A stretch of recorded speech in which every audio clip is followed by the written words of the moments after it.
3 astronautes sont en mission vers Titan, mais ils commencent bientôt à éprouver de graves problèmes psychologiques.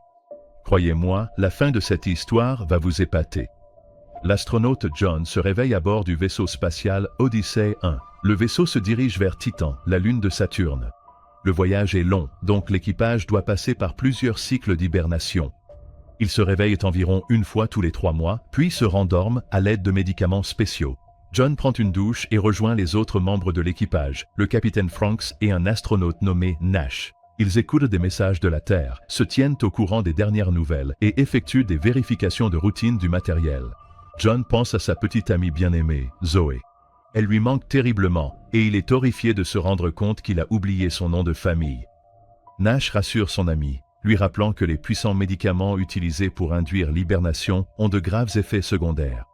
John se souvient enfin du jour où il a rencontré Zoé et se rappelle que son nom de famille est Morgan. Après avoir terminé les vérifications des systèmes du vaisseau spatial, John informe la Terre qu'ils atteindront bientôt Titan. Il est maintenant temps de retourner en hibernation pour 3 nouveaux mois de sommeil. John rêve à nouveau de Zoé. Ils travaillaient tous les deux dans le domaine de la technologie spatiale et participaient aux préparatifs de la mission Titan, qui visait à ramener sur Terre de grandes quantités de ressources naturelles, en particulier du méthane. 3 autres mois passent. Dans le nouveau cycle, John est le premier à se réveiller et décide de déjeuner. Après avoir mangé, il pédale sur le vélo d'appartement pour garder ses muscles en forme. Soudain, l'homme entend la voix de Zoé. Cela semble être un autre effet secondaire de l'hibernation. Sans prévenir, le vaisseau spatial se met à trembler et un panneau métallique tombe du plafond sur John. Bientôt, le capitaine Franks et Nash le trouvent et aident l'astronaute à reprendre connaissance. Il semble qu'Odyssey 1 ait subi une sorte d'impact qui a endommagé la coque et plusieurs composants internes. Cependant, les ordinateurs du vaisseau ne signalent ni collision ni aucune sorte de dysfonctionnement. John informe le centre de contrôle de mission des problèmes graves et pense à nouveau à Zoé. Il s'avère qu'en plus de l'espace, il partageait de nombreux autres centres d'intérêt. Par exemple, les jeux vidéo. Nous revenons à Odyssey 1. Le capitaine Franks pense qu'il ne s'est rien passé de grave et que la mission peut continuer comme prévu. Contrairement à lui, Nash est extrêmement anxieux. Il est troublé par le fait que leur vaisseau a subi d'importants dégâts, alors que le système n'en montre aucun signe.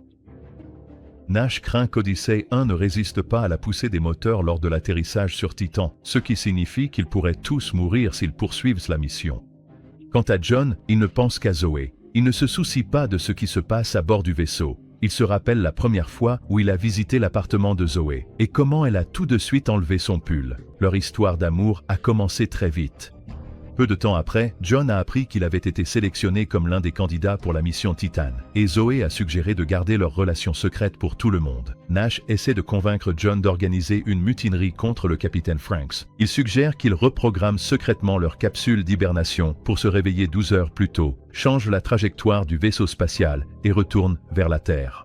John accepte d'enfreindre le protocole, mais insiste pour que, lors du prochain cycle de réveil, il s'assure personnellement que l'Odyssey 1 est bel et bien gravement endommagée. Une nouvelle phase de sommeil commence, durant laquelle John, bien sûr, rêve encore une fois de Zoé. Il s'avère qu'elle faisait partie des personnes directement responsables du succès de cette mission. John et Nash sont les premiers à sortir de l'hibernation. Ils approchent maintenant de Jupiter. Nash est nerveux et presse John de changer la trajectoire du vaisseau au plus vite, avant qu'il ne soit trop tard. Mais le personnage principal refuse, car tout semble fonctionner normalement à bord du vaisseau. Soudain, le capitaine Franks fait son apparition. Il s'avère qu'il espionnait l'équipage et a découvert leur plan secret.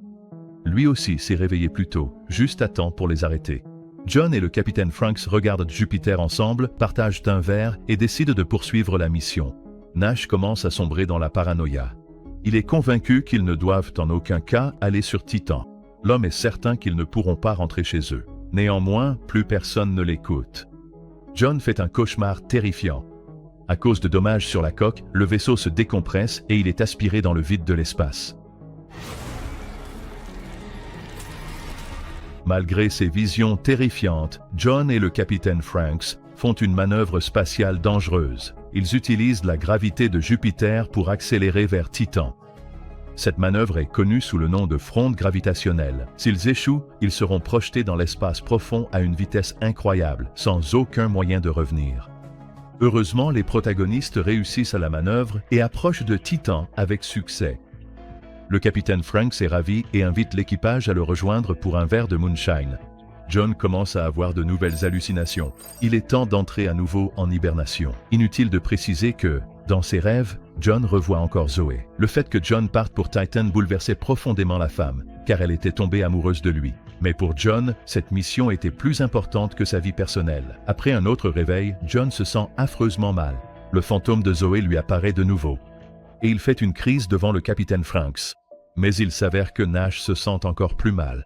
Il dit à John que la puissance du réacteur diminue et que si jamais il tombe complètement en panne, ils sont tous condamnés. De plus, l'homme avoue qu'il commence à oublier les noms de ses propres parents et des moments clés de sa vie. John et Nash réalisent que leur état mental se détériore et ils en viennent presque aux mains, incapables de contrôler leurs émotions. Le capitaine Franks convoque les astronautes sur la passerelle. Lui aussi a remarqué le problème du réacteur, mais il pense qu'il ne s'agit pas d'une panne technique, mais d'un sabotage. L'homme révèle que la puissance a été réduite en utilisant le mot de passe de John. Le capitaine Franks sort une arme. Il soupçonne Nash d'avoir utilisé le code d'accès de John pour forcer une correction de trajectoire et les ramener sur Terre. Franks décide de placer les deux astronautes en hibernation afin qu'ils n'interfèrent pas avec la mission. Alors que John est sur le point de s'endormir, il assiste à l'attaque de Nash par le capitaine Franks et apparemment à sa mort. Le protagoniste voit Zoé dans ses rêves et se remémore leurs derniers jours ensemble avant la mission vers Titan. Un autre cycle d'hibernation s'écoule. John se réveille, se souvenant de tout ce qui s'est passé avec Nash. Son coéquipier est introuvable à bord du vaisseau. À la place, le capitaine Franks est là, tenant une arme. Cet homme est prêt à tout pour mener sa mission à bien. Il insiste sur le fait que Nash est en hibernation et exige que John lui obéisse. Le protagoniste n'a pas d'autre choix que de promettre d'obéir à tous les ordres du capitaine. Malheureusement, il commence bientôt à avoir de nouvelles hallucinations. L'homme croit que son corps est en train de muter. Après cela, John entend à nouveau la voix de Zoé. Il est troublé par le fait qu'ils n'ont pas eu de contact avec la Terre depuis si longtemps. Le capitaine Franks remarque que John devient mentalement instable et admet que la relation de John avec Zoé était fausse. La femme a été utilisée pour tester si John était vraiment prêt pour une mission aussi exigeante. Elle s'était délibérément approchée de lui au café et s'était ensuite présentée aux conférences sur Titan. Le capitaine Franks savait tout de leur rencontre et de toutes les conversations qu'ils avaient eues. John n'arrive pas à y croire. Toute leur histoire d'amour aurait-elle été un mensonge du début à la fin? Désespéré, John tente de contacter la Terre et entend même une voix du centre de contrôle de mission. Le capitaine Franks insiste sur le fait qu'il ne s'agit que d'une autre hallucination, tout en gardant fermement son arme en main. John est convaincu que le capitaine Franks s'est débarrassé de Nash et exige que son commandant lui montre la capsule où le second astronaute est censé se trouver. Franks refuse et une bagarre éclate entre les deux hommes. John parvient à faire tomber l'arme des mains du capitaine, lui assène plusieurs coups puissants et s'empare lui-même de l'arme. Submergé par une nouvelle vague d'hallucinations terrifiantes, le protagoniste assomme le capitaine et se précipite vers l'ordinateur du vaisseau pour découvrir où se trouve Nash et dans quel état il est. Le système confirme que Nash est vivant et en bonne santé, actuellement situé sur la passerelle de commandement, en compagnie de Franks et John. Mais c'est impossible. John exige la liste de tous les membres d'équipage. Il s'avère qu'il n'y a qu'une seule personne à bord du vaisseau, lui-même. Le nom complet de John est Capitaine John Franks Nash. Les autres membres d'équipage sont des hallucinations après son premier cycle d'hibernation. John commence à perdre définitivement le contact avec la réalité. Il essaye de contacter Zoé et la supplie de l'aider. Soudain, la voix de Zoé résonne dans tout le vaisseau. La femme avoue que John ne vole en réalité pas vers Titan. Il se trouve à l'intérieur d'un simulateur de vaisseau spatial situé sur leur base au Nouveau-Mexique. Avant la mission principale, les scientifiques ont testé les effets de cycles répétés d'hibernation sur l'esprit humain. Peu après le début de l'expérience, un puissant tremblement de terre a frappé le Nouveau-Mexique, endommageant le tunnel d'accès et coupant les communications avec le simulateur. John recevait des doses dangereusement élevées de médicaments d'hibernation et les scientifiques n'ont pas pu corriger la situation. En conséquence, son esprit a commencé à se détériorer. Zoé supplie John d'ouvrir le sas et de quitter le simulateur. À ce moment-là, le capitaine Franks, blessé, fait son apparition. Il explique que John est en train d'avoir une nouvelle hallucination. Il doit se calmer, ignorer les voix dans sa tête et accomplir sa mission. John est contraint de faire un choix.